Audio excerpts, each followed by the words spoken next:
Inday Sara Duterte! Inday Sara Duterte! Sabi niya, lagi, pag pumapasok ako doon at nagkakaroon kami ng oras na makapag-usap, sinasabi niya, kailan ka ba uwi ng Pilipinas? Anong date ka uuwi ng Pilipinas? Anong ginagawa mo dito? Bakit hindi ka pa umuwi sa Pilipinas? Sinasabi ko sa kanya, inaayos ko lang yung sistema dito at pagkatapos inaantay ko yung mga kapatid ko na pumunta dito. At sinabi niya, ito din, may patama din or diretso din, bullseye din sa edukasyon. Sabi niya, sabihan mo si Paulo na okay lang ako. At huwag siyang pumunta dito hanggang hindi matapos ang eleksyon at maging congressman siya ng 1st District ng Davao City. At sabi niya, sabihin mo kay Baste, hindi siya pwedeng pumunta dito hanggang hindi matapos at ma-elect siyang Vice Mayor ng Davao City. Ito ang pinakamatindi dahil pinagtatawanan namin siya sa group chat namin. Kaming magkakapatid 4, meron kaming group chat. Dahil ang sinabi niya kay Veronica, sabi niya, sabihin mo kay Kitty, hindi siya pwedeng bumisita dito hanggang hindi siya abogado.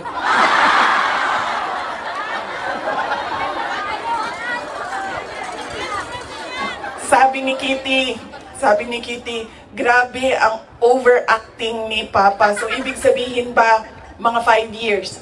She has 5 years until she becomes a lawyer.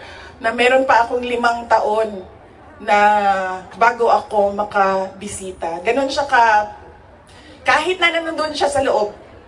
Ang kanyang iniisip, unang-una, yung mga kapatid ko na kailangan magtrabaho para sa syudad ng Davao, yung kapatid ko na kailangan mag-aral.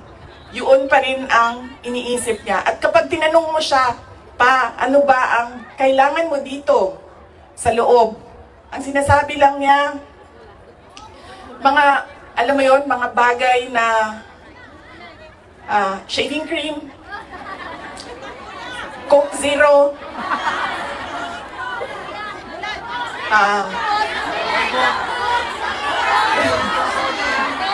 tumigil na siya sa kakahingi ng Pinoy na ulam dahil parang hindi talaga kaya nung nagluluto sa loob ang Pinoy na ulam. Pero nagpadala ako kahapon ng PDF file ng mga recipes na pwedeng sundin nung nagluluto. Yes! Duterte! Duterte! Duterte! Meron siyang, meron siyang hilig sa Coke Zero at yun lang yung hingi niya. May shopping list doon sa loob. At sabi niya doon sa gwardiya na isulat mo dyan, 2 case ng Coke Zero. Kahapon, bago ako umalis, tinuruan ako ng gwardiya. Sabi niya, pwede ka naman bumili dyan sa vendo, tapos iiwan mo para sa kanya. So sabi ko, Papa, anong gusto mo dito? Sabi niya, Coke Zero lang. So bumili akong 4 na Coke Zero, iniwan ko sa kanya. Sabi ko pa, that's 1 for each day pa ha. So today, tomorrow, Saturday, tomorrow, Sunday, Monday, Tuesday, Wednesday. Dahil darating na yung grocery list mo by Wednesday. At sagot niya sa akin, bakit isa lang? Sabi naman nung gwardiya, sabi niya, he has to have at least 2 because he already drank upstairs 1 Coke Zero.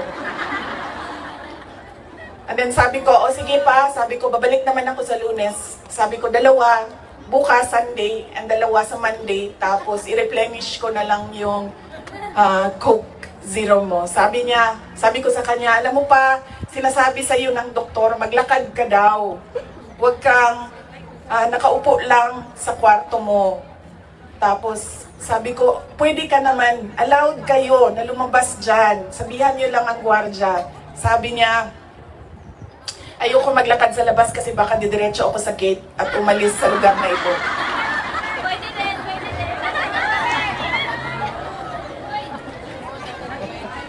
Nagkakaroon na rin siya ng mga kaibigan, yung mga tao doon sa loob ay nagiging kaibigan na niya. At hindi ko lang alam, baka paglabas niya marunong na mag-Dutch. Pero karamihan nung kasama niya sa loob ay French speaking. So,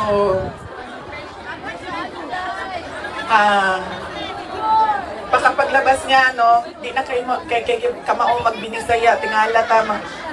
Julio Boucher, avec quoi? Tingala na. Whatever that means.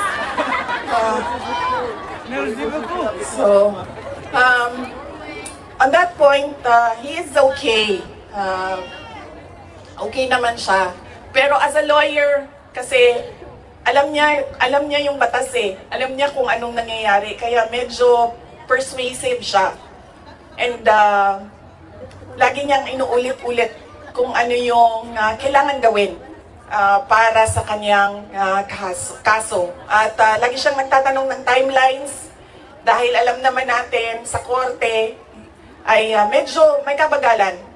Diba? Magsasagutan ang prosecution, ang defense, maraming mga papel na kailangan ipasok at antayin ang oras. Sabi niya lagi, alam niya na mali ang ginawa. And at to the very minute na tinulak siya paakyat ng eroplano, ilang beses niya sinabi na I want to be tried in a Filipino court before a Filipino judge and a Filipino prosecutor. Because he knew that number one, wala talagang basihan yung kaso. 43 counts of murder ang sinasabi nila na thousands. Totoo yan, ma'am. Kaya minsan naisip ko, naging kaso lang ba ito dahil sinusulat sa media na thousands ang namatay? I do not even understand paano naging crimes against humanity ang 43 counts of murder na ngayon ay lumalabas. Hindi naman ata totoo lahat yung mga witnesses at yung mga complainants. But that is a thing for the courts and the lawyers to discuss inside. Ano bang pwede nating gawin? Ang pwede natin gawin ay i-demand na ipauwi or iuwi nila si Pangulong Duterte. Bring him home! Bring him home! Bring him home! Bring him home! Bring him home! Bring him home!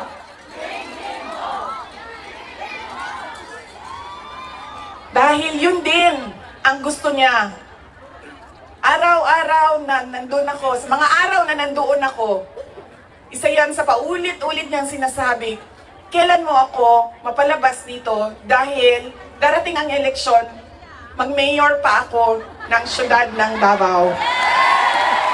Bring him home! Bring him home! Bring him home!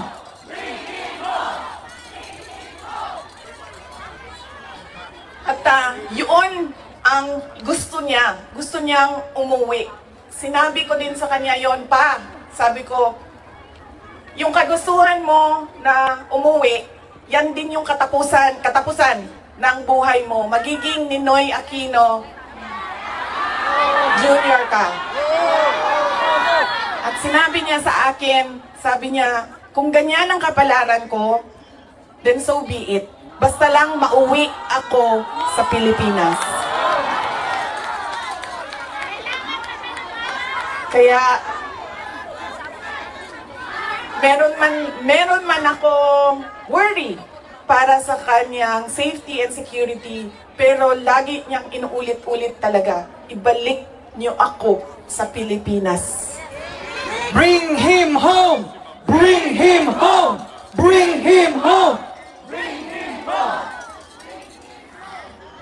Nagtatanong marami, ano bang pwede magawa? Huwag natin tigilan ang panawagan sa gobyerno natin sa Pilipinas at sa lahat ng gobyerno na nakikinig at dito sa ICC na ipaalam sa kanila na mali ang ginawa kay Pangulong Rodrigo Duterte. At paano ba itama yon? Ibalik nyo lang siya sa Pilipinas. Ituloy nyo lang yung kaso, walang problema. Ibalik nyo lang siya. Bring him home! Bring him home! Bring him home! Okay naman sa init? Ako dili. Kaya nga no, sunburn ng katungaan niya, ang katunga dili. Okay lang.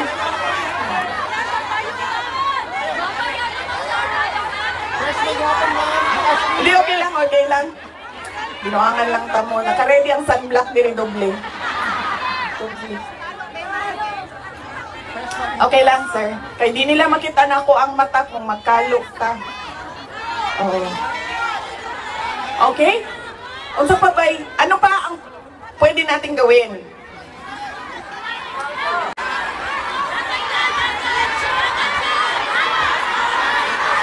Vicky, just tell us what to do. We'll follow you. Marcos resign! Marcos resign! Marcos resign! Marcos resign! Kayo nagsabi niyan, hindi ako ha. Bukas, suspended na kayong lahat. Nakulong na kayong lahat sa sedition. At kayo, hindi na kayo makakauwi dahil kinulong na kayo dyan sa... Okay.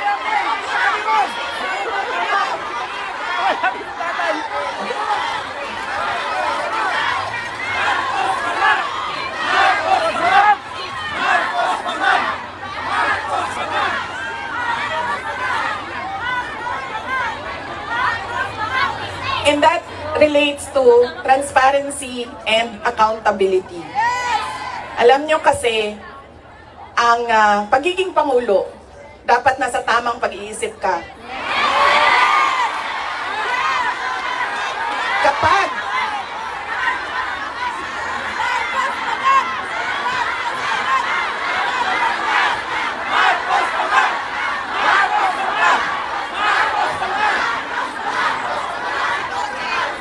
dahil nasa mga pulisiya mo at desisyon mo ang kinabukasan ng kabataan at ng bansa.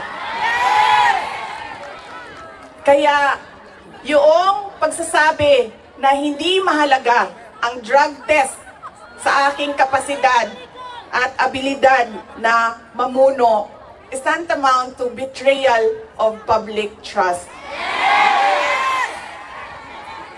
Dahil kailangan malaman ng taong bayan na nasa ayos ang iyong decision making. Kaya hindi lang naman natin pwede sabihin, Marcos resign. Bakit ba kailangan resign? Dahil hindi mo pinapakita sa taong bayan na maayos kang mag-isip at kaya mo ang mamuno.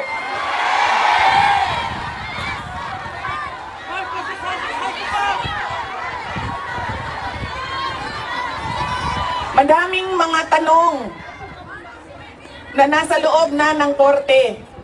Ang PhilHealth, ang pagkuha ng pondo ng PhilHealth para bang naging pyramiding ang ginawa nila sa budget ba? Kumuha sila ng kulangan pera dito, kumuha sila sa ibang source para isalpak dito, ay nahanapin na naman sa ibang source yung nagiging juggling at parang pyramiding na ang nangyari sa budget. At kung nakikita ninyo at naiintindihan ninyo ang budget, karamihan doon pamigay lang ng mga politiko na tinatawag nating ayuda.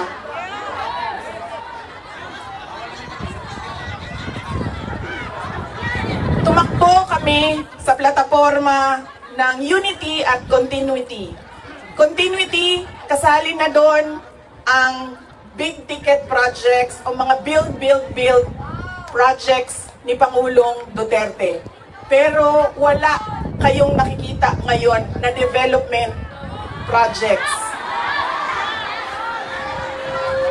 Dahil lahat yon ay nakatago sa mga proyekto na pamigay o nandoon lang sa bulsa ng kontraktor at ng politiko na gumawa kuno ng project. Makikita ninyo na hindi handa ang Kongreso sa paggawa ng budget dahil may mga blanco doon sa enrolled bill na pinasa nila. Ibig sabihin, walang nag-iisip at hindi pinag-isipan paano ba natin gamitin ang pera ng gobyerno na makita natin na merong kapayapaan at kalambuan, kauswagan sa ating bayan. Noong ako ay tinanong noon bakit ako nag-resign sa Department of Education. Sabi ko, unang-una, personal yon. Meron kaming personal na hindi ko gusto na ginawa niya sa akin. Pangalawa, dahil sa loob ng Department of Education. Sinabi ko na itong noon, personal ko to na experience. Yung budget ng school building program ng Department of Education, pinaghati-hatian lang sa loob ng House of Representatives. Noong unang taon, nagawan ko ng paraan. Sabi ko, oh hindi pwede, sige, kung yan ang gusto ninyo, yan ang makapagpapasa ng budget. Para magkaroon ng budget ang Department of Education, dadaan pa rin kayo sa validation ng regional offices ng Department of Education. Pag sunod na taon, naisipan na nila kung ano ang gagawin nila at hindi nila ma-deny ito dahil nakikita ninyo sa papel. Kaya wala din kumukontra sa akin dahil nakikita sa papel. Ang ginawa nila, gumawa sila ng sarili nilang listahan. Doon nakikita mo, pinaghati-hatian nila ang school building program at inattach nila sa General Appropriations Bill na sinabmit nila sa Senado. Sinabi namin sa mga senators, nakita nyo ba kung anong ginawa? Sabi nila, oo, nakita namin kung anong ginawa ng House of Representatives. Sabi ko, please, hindi natin masasolve ang problema ng school building program kung ganito lagi ang nangyayari sa budget ng new construction. And meron pang ibang problema sa loob ng budget. Sinubukan ng mga senators na tanungin, pasagutin, sumasagot, yes, pero pagdating sa BICAM, anong nangyari? Wala namang totoong BICAM kung saan pinag-uusapan ang paggamit ng pera. Ang desisyon lang na nandun ay kay Zaldico, nung panahon ko, kay Zaldico at kay Martin Romualdez. At diretsong pinapapirma sa malamang tao na hindi nagbasa o hindi binasa ang buong budget. Kaya ngayon, walang nakakita o hindi nila nakita dahil hindi naman binasa na may blanco doon at pwedeng lagyan ng kahit anong amount yung mga blanco sa budget. Madaming katanungan, madami ang problema ng bayan. Kaya lagi ko sinasabi, hindi kami ang problema ng bayan. Ang problema ng bayan ay ang governance mismo ng Pilipinas. Yan ang problema ng bayan. At dahil may problema sa gobyerno, ay tuloy-tuloy ang kahirapan doon sa ating bayan. Nakikita nyo yan dahil dumadami ang nakikipagsapalaran sa ibang bansa. Dahil sa kawalan ng oportunidad doon sa ating bayan.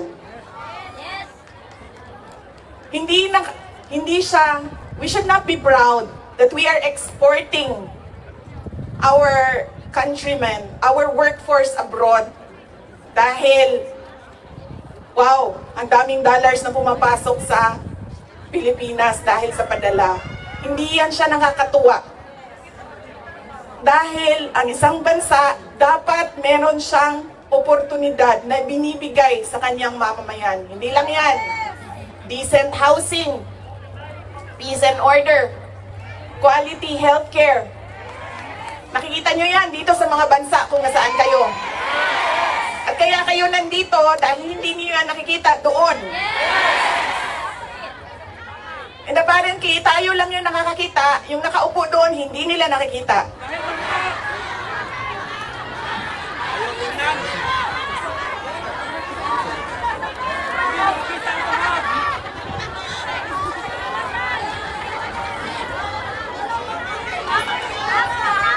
Alam nyo, madami sa mga kaibigan ko, galing ako sa middle class na family sa Davao City. So madami sa mga kaibigan ko doon, hindi naman, meron naman silang mga negosyo, meron naman silang pinagkakakitaan, may mga trabaho.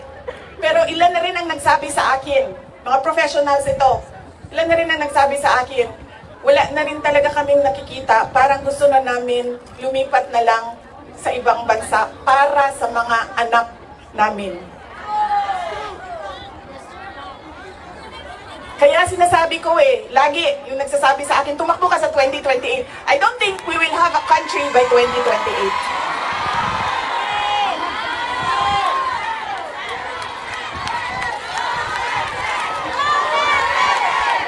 Duterte! Duterte! Duterte!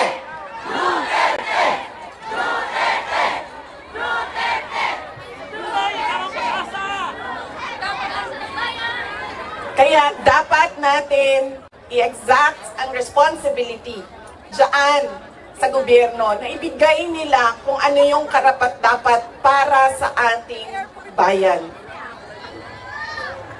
Dahil kung meron man ang okay sa kanila na pumunta sa ibang bayan, meron ding mga tulad namin na ayaw namin kahit anong mangyari umalis sa Pilipinas. Dahil gusto namin doon pagpamilya, doon palakihin ang aming mga anak. Kaya dapat meron tayong nakikita kung ano yung dapat para sa isang bayan. At alam nyo yon kasi nakikita nyo yan. Kasi nakaikot na kayo sa iba't ibang bansa.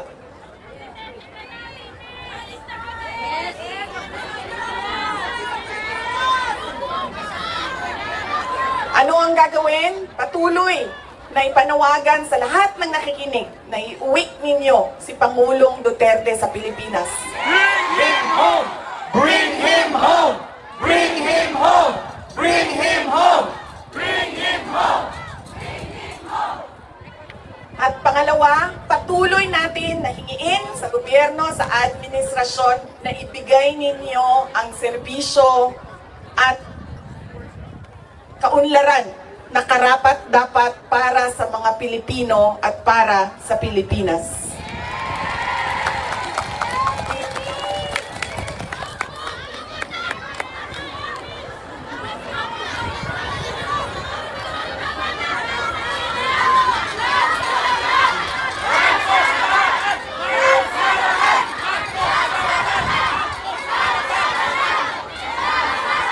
Sa kagahi, sa ako ang bagtak din ni ma'am, di naging ko karan. Kaya, nagpugong yung ko ma'am, na dili ko mahulog.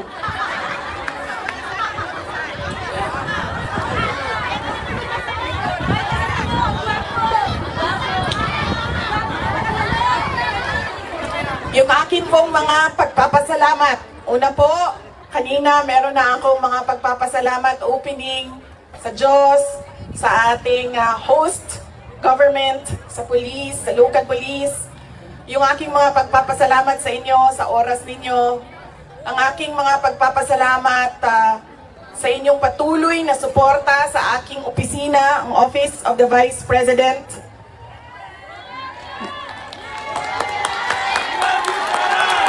Inday Sara Duterte! Inday Sara Duterte! Inday Sara Duterte! Inday Sara!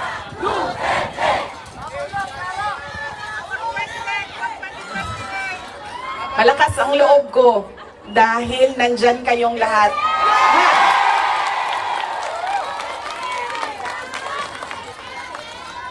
Kanina noong papasok ako dito, marami ang nagsabi, be strong, be courageous.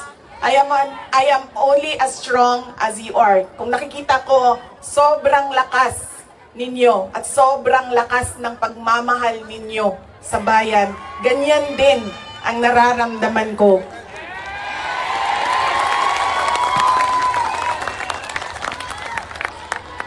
Ang pagpapasalamat ng aming pamilya, ang pamilya Duterte, dako kayo may utang ang kabubuton kaninyong tanan. Sa higayon nga nihatag ninyo kanamo nga makaserbisyo sa atuang nasod. Napakalaki ng utang na loob namin sa inyong lahat sa pagkakataon na ibinibigay ninyo sa amin na makapaglingkod sa bayan. Maraming salamat po sa inyo, mga kababayan namin.